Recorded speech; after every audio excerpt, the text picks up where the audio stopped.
So for us is scene safety, that is for us and all the oncoming crews, and for all the crews that are in attendance and any other people that could be in the area as well. And then also the next safety is for the persons entrapped in the vehicle or vehicles. There might be multiple vehicles.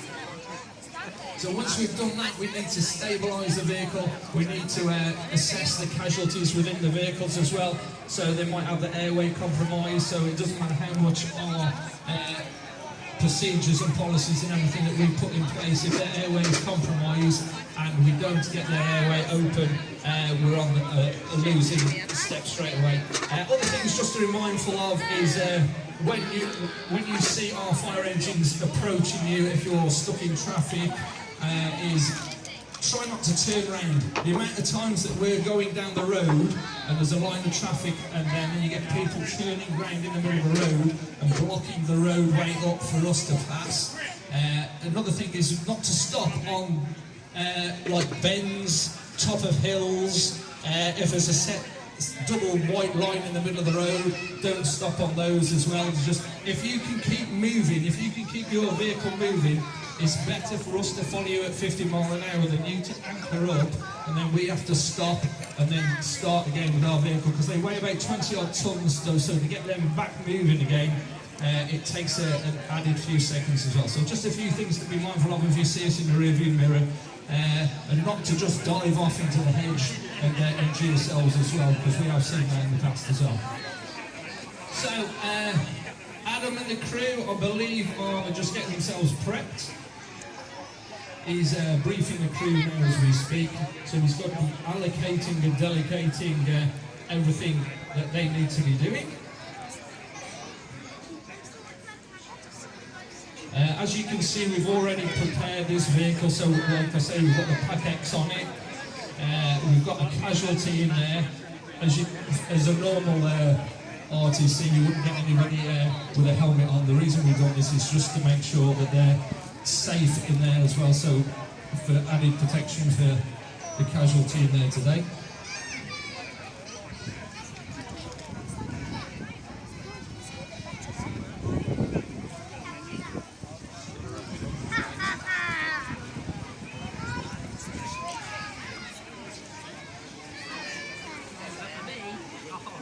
Okay, just while we're waiting, how fast do you reckon this bus was to get through this wood?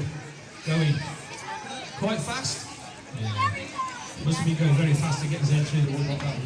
Okay, right then, so back onto the RTC. So Adam's just going to check on the Casualty, because thankfully this door can open, so we get someone in the back now to do casualty management to keep the airway straight. So now once he's done that, so the person in the back is going to make sure their airway is maintained. So now we're going to use the vehicle. So there, ideally we want 7 points of stabilization. So it needs to be a safe, solid working platform. 2 reasons. One is because we don't want to jolt the Casualty anymore, because they've already been cleared off trauma. And the other reason is so when we're cutting the vehicle, it's nice and safe and doesn't move for us as well.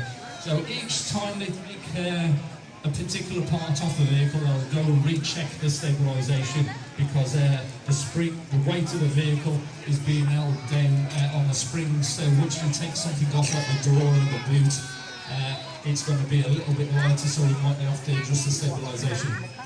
So we'll put it to stop it rolling. They'll put some trucks at the opposite corner, so the front and back corner.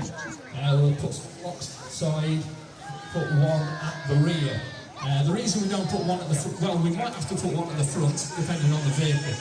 So if it's like a Porsche or something like that, we might have to put one at the front rather than the back. The reason we don't put one at the front for this vehicle is because the engine, the weight of the engine is in the front. So that's holding the front down. So if it was a Porsche, because the engine's in the back, we might have to put the block at the front to hold the front down rather than the engine, if that makes sense.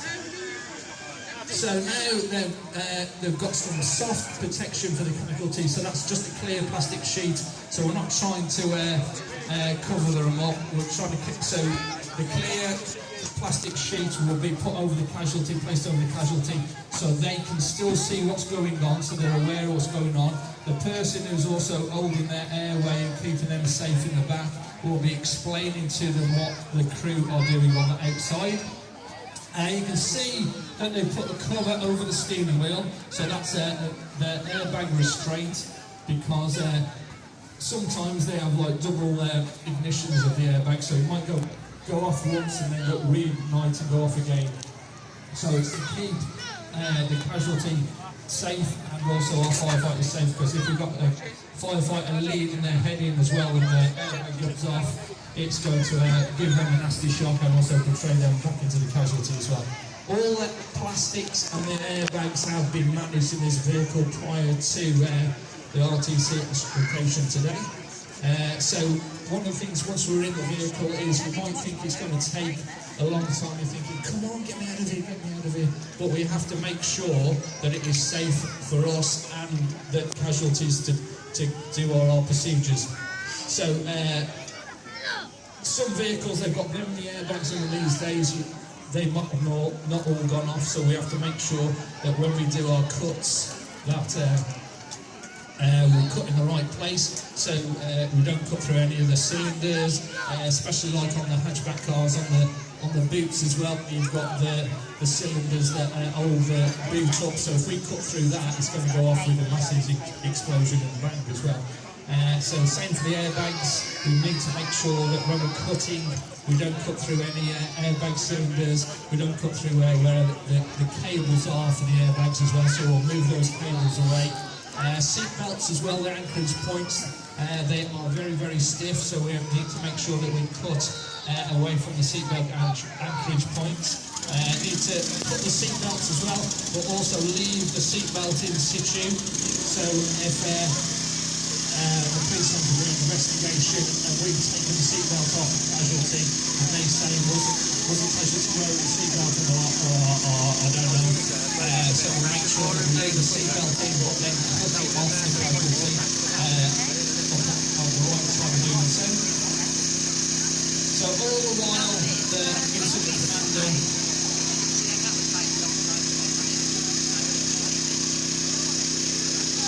so the incident commander has allocated delegated jobs to each particular firefighter to do.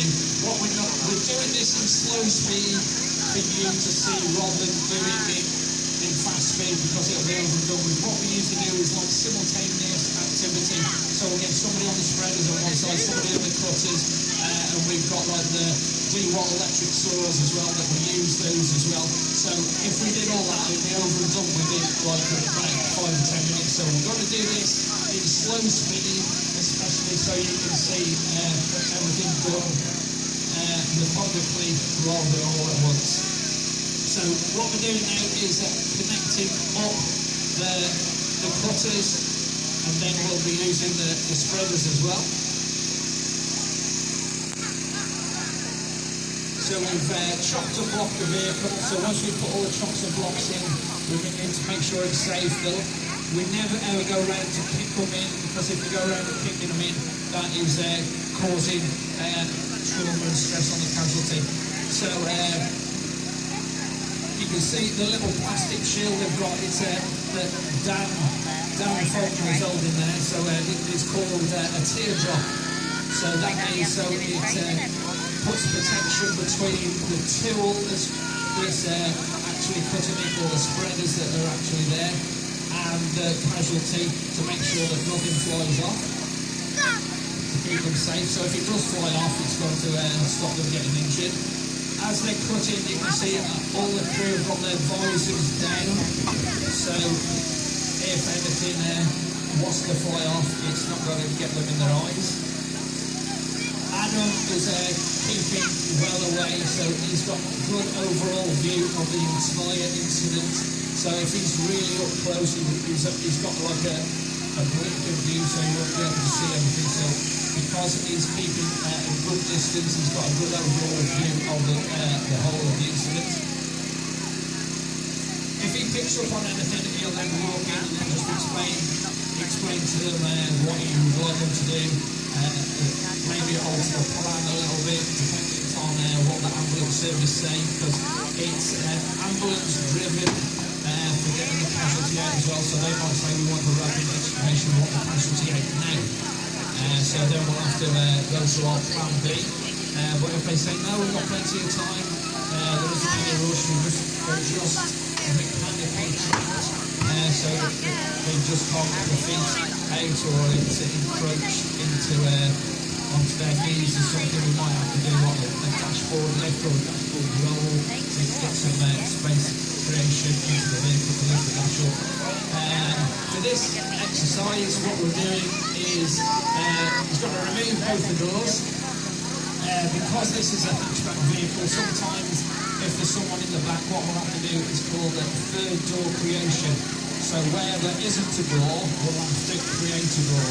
So for that type of vehicle, we need to make sure where the fuel lines go. So if it's a petrol vehicle, so we be conscious and aware of where the fuel cap is, try to follow the filler line through as well. On our computers, on our fire engines, we've got some software which is called Modding Tech.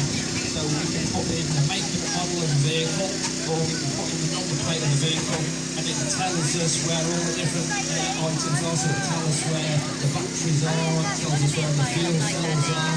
So if it's an electric vehicle, it tells us where all the battery cells are. It tells us where all the airbags are, it tells us where all the pre-tensions are for the seatbelts.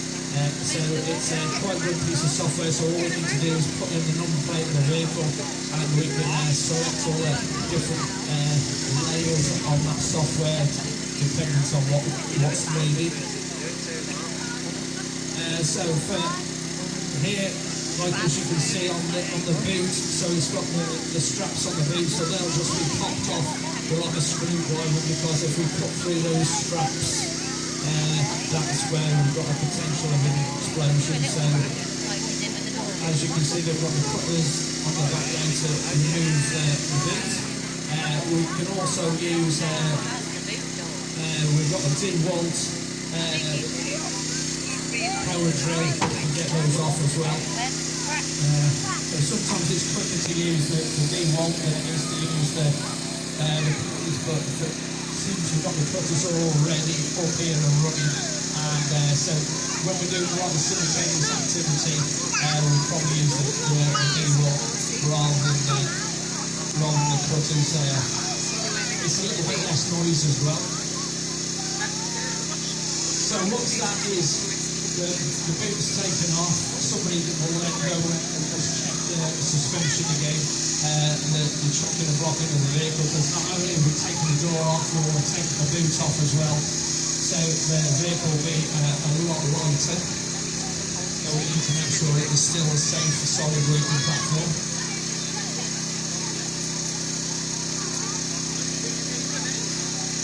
Like I said before, we've got the A post, B post, and C post. So the A post is the one where the windscreen is, the B post is where the door closes. And because this is a hatchback, the C post at the back is quite large, so it's about 6 inches, which is what, about 15 centimetres. I'll still do old school inches. So it's about 15 centimetres, 6 inches, whereas normally we only do about 6, 7 or 8 centimetres. So we need to make sure that we cut through. So we'll start off with, I believe we're going to be doing a forward roof flap to this. So we'll have to cut the B post, the C post, and then we'll put in a couple of cuts at the top of the windscreen to be able to fold the roof forward, and then we'll get the casualty out through the rear of the vehicle on a long board.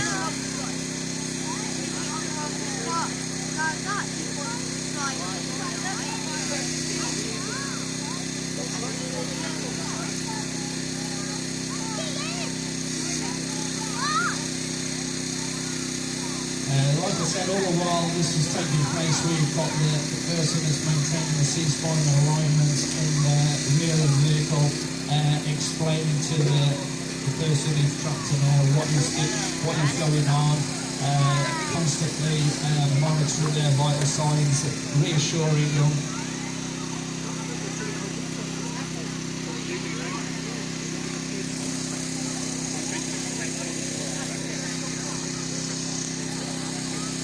So now we've got the heat off, wheels off, and as you can see, our firefighters are now just going around checking all the stabilisation, making sure that the vehicle is still on a safe side working platform.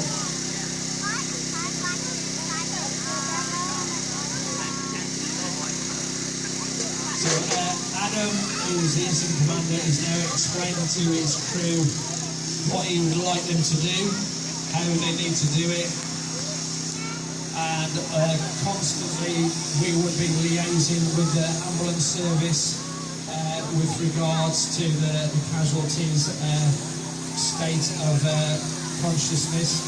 So now Adam is just liaising with the ambulance service.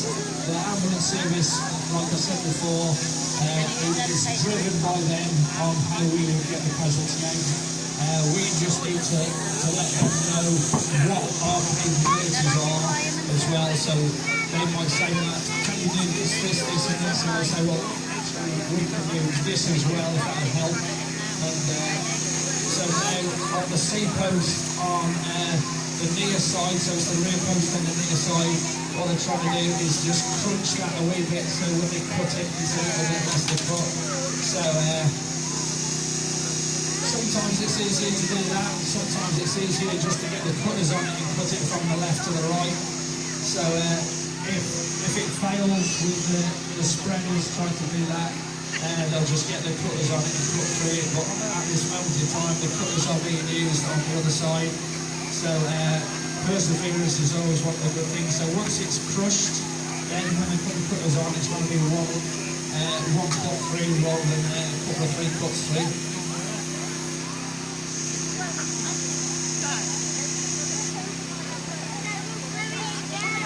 Just to be mindful of, if you have got somebody in the back and you've crushed it, it's just going to lower the compartment a little bit. But thankfully we haven't got anybody on that side, so where the roof has come down a wee bit, that doesn't matter on this occasion. So now,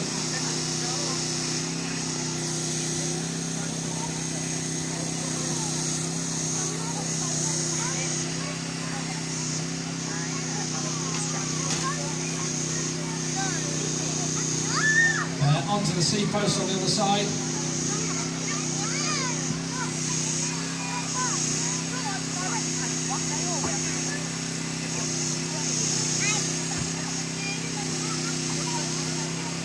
So just trying to get the door off, the driver's door off.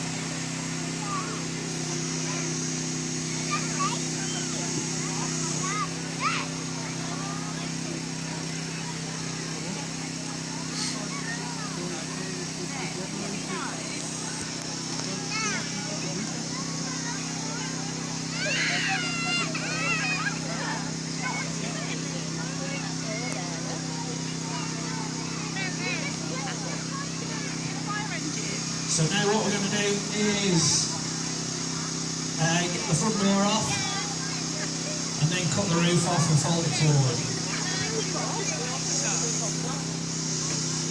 So you can see we've left the windscreen in with the Papex over it, so that's the cling film, because the glass there is laminated and not toughened. It's okay to manage the glass like that. So we've got three ways we can remove it: leave it in situ, and or break it. So the couple we've broken with the Patex, and for the windscreen we're leaving it in situ because what we're going to be doing is folding the roof down. So we're just getting that door off. As you can see, the vehicle does move as we're cutting parts off the vehicle.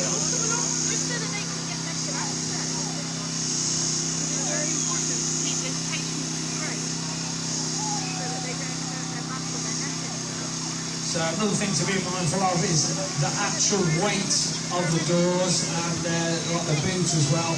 So when you're opening and closing them, normally you don't feel that weight of the vehicle, but or the weight of the doors and the boot, but they are considerably heavy. So it usually takes a couple of firefighters to lift that off safely. So from the spreaders to the cutters.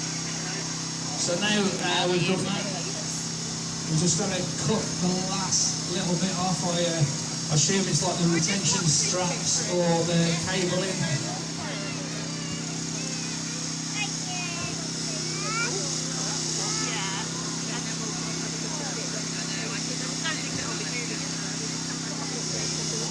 So as I was saying earlier, it's very rare that you get a vehicle that is not significantly damaged or falls. A lot of the time we get them down embankments, we get them on the roofs, we get them on the sides, and also embedded into something.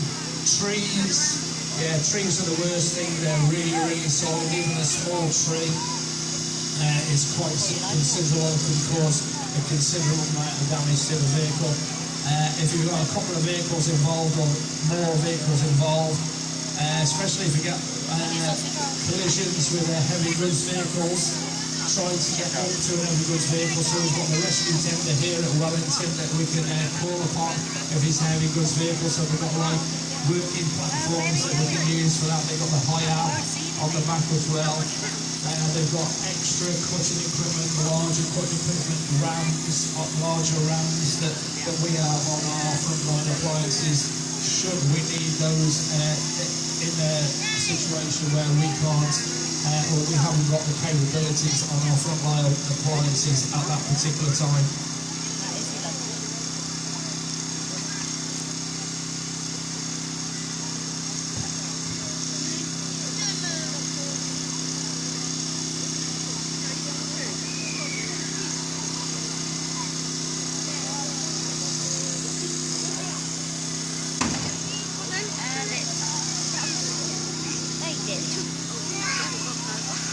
So the door's off.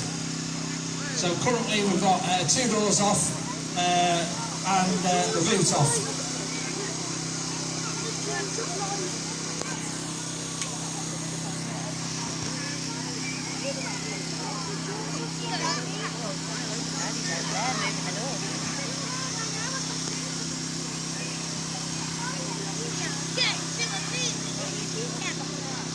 When we arrive at an RTC, sometimes the vehicle's engine is still running as well, so we need to make sure we isolate the vehicle. But before we do any disconnections or anything, if we've got electric seats, we might need to add the ignition onto them with electric seats to just get a little bit extra room for the Casualty as well.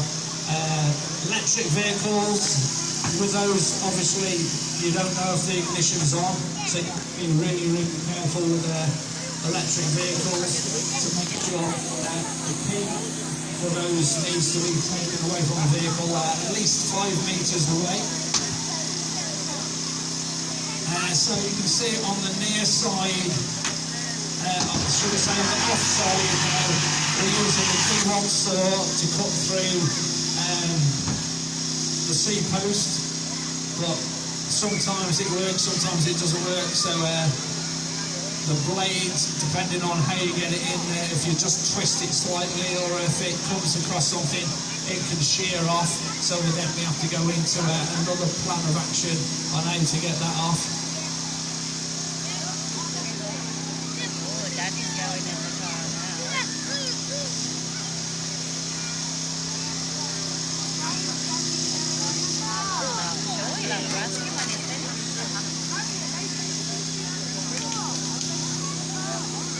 So start off from the furthest point away from the Casualty. So we're putting a couple of relief cuts, like a V in the roof on this side here now. So I'll do one to the left and one to the right, and then cut a little bit out the middle. So we've got a relief cut there. So when we're going to fold the roof back, we can do that. We've got a Jafco, it's called, but it's like it's a really, really strong broom handle. So once we've done all the cuts all the way around and we're ready to fold the roof back, what we'll do is put the Jafco across the line. So then that will stop the roof from buckling. So he's put 2 relief cuts in, and he's going to put like a wide cut in there, just so then it's got a little bit extra. So basically giving it a line of where it will be folded through. So So once he's done that, he'll go onto the C post, then onto the next C post, then onto the B post, or C post, and then do a relief cut on the other side, and then the B post.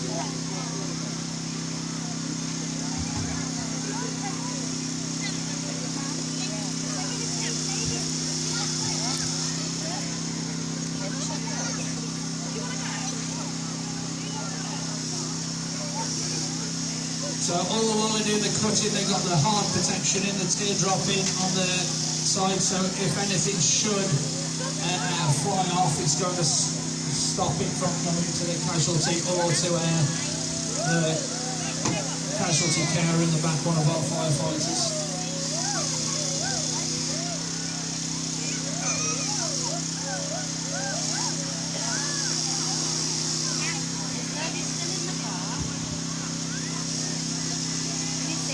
So prior to doing all these cuts, what we have to do, we go around and mark the vehicle where we would do the cuts to make sure that there aren't any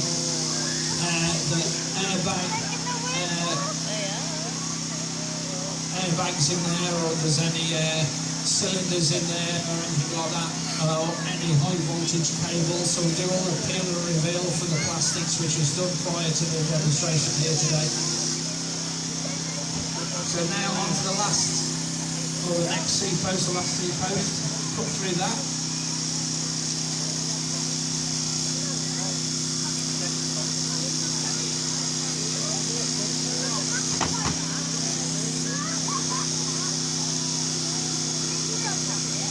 So once they've done that, they'll just make sure it is all the way through.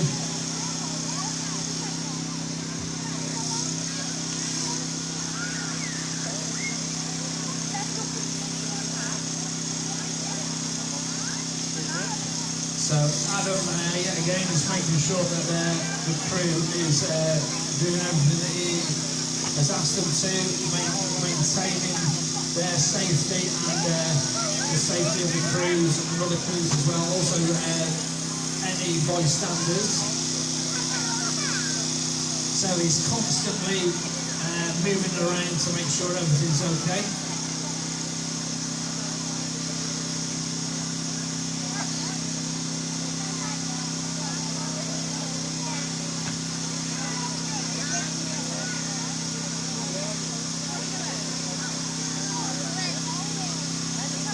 So once the C post is cut, they go on the next cut, and then it'll be the one that's last nearest the casualty then, and then they'll fold the roof forward. And then we'll get, have we got a longboard out? Or we're just going to pretend we've got a longboard? We'll pretend we've got a longboard to take them out, because we don't carry the longboards. It is actually the ambulance service, so it's the ambulance service that have the longboards. So we put them onto the longboard, and then the person who is in charge of maintaining the airways at the head calls all the shots. So they make sure that they keep C-spine neutral alignment, and they move the casualty out of the vehicle simultaneously with everybody else on the longboard as well. So you can see one of the firefighters here is getting that big rope out. We call them a line in the fire service. If it's anything for work, it's a line. But so he's getting the line out now, so that will then enable them to pull the roof forward. So once they've got the JAFCO in place to hold the crease line of the roof to the front of the vehicle.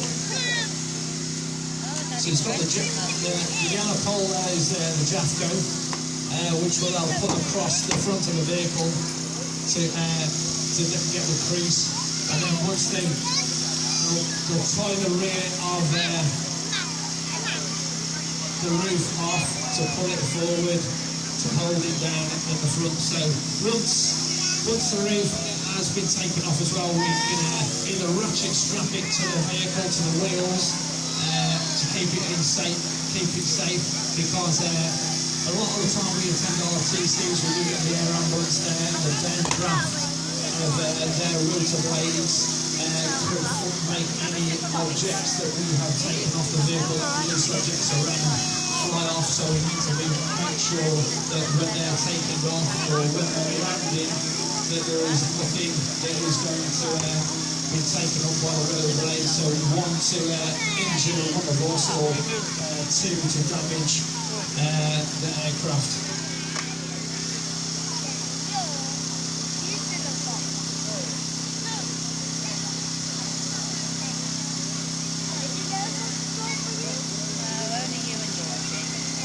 So now, as you can see, they've got the draft go on, ready to fold them out back. So they're just getting the line in situ sorted out.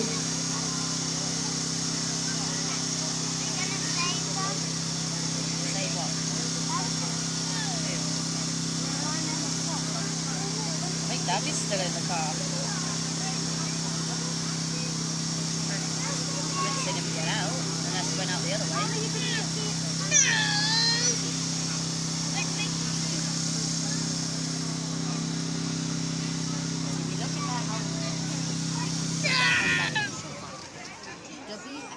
Okay, so we've finished with all the cutting tools, so now thankfully we can turn the Matro off, the Matro pump. So these, the cutting equipment that we've got is all Matro. It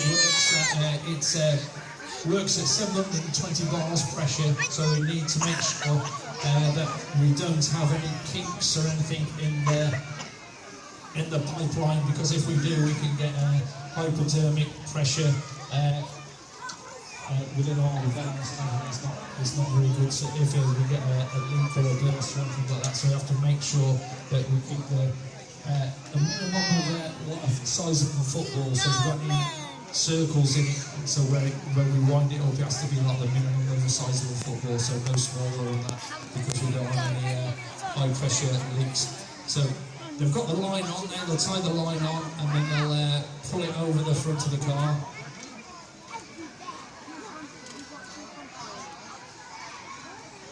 You might be thinking, why the heck are we using a piece of rope that is that length? Why don't we use a shorter one? So we only carry a couple of 3 lines on the vehicles as well, so we need them for every single occasion, so we don't want like shorter ones. So it's better to have a long one and only use half of it and have a shorter one, thinking, oh, this isn't going to do the job. So once that's on, they'll pull it over from the front, and then we've got the 2 firefighters then holding the crease line in, as you can see. So Dan's got to tell them when to do it. Go on, Dan.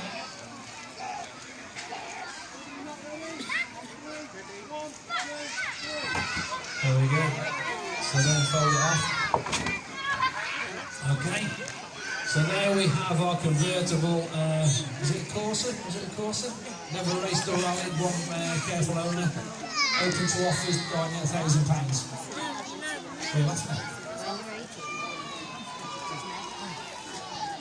So what we do now then with the teardrops that we explained to you before, the hard protection, we put a couple of those down the back of the Casualty. We're also covering up the sharp edge protection. So these cloths that we're putting on have got magnets in them as well. So they'll work on the metal car. Obviously, if you've got like a plastic car or anything like that, it's a little bit scuffing. So we'll cover those up so there's no sharp edges for our crews. We'll put a couple of the teardrops down the back of the Casualty, and then we'll put the longboard in, and then lift the Casualty out on the longboard. But seeing as we haven't got a longboard today, that is pretty much it, ladies and gentlemen. So if we can have a nice round of applause for Adam, nice round of applause, for Adam and the crew, that'd be greatly appreciated. Now that we have finished the RTC demonstration, just to make you aware that obviously there are sharp edges, etc, etc, so this area is still out of bounds, so we don't want anybody coming up looking at the vehicle or anything like that, because there is glass on the floor, there are sharp edges around as well. So that's about it for the RTC demonstration. There's still other things going on. We've got another hour and a half before we have to wrap anything up. So if anybody's got any questions, please ask any member of staff. We've got some recruitment information inside. We've got the ice cream guys as well. We've got the Planet Donut if you're feeling like you need a sugar rush. We've got the smokehouse out on the front as well, where you can see how you'd get out of a house if there was a fire, how to test your smoke alarms, what you should do in the event of fire, and basically preventing the fire as well. So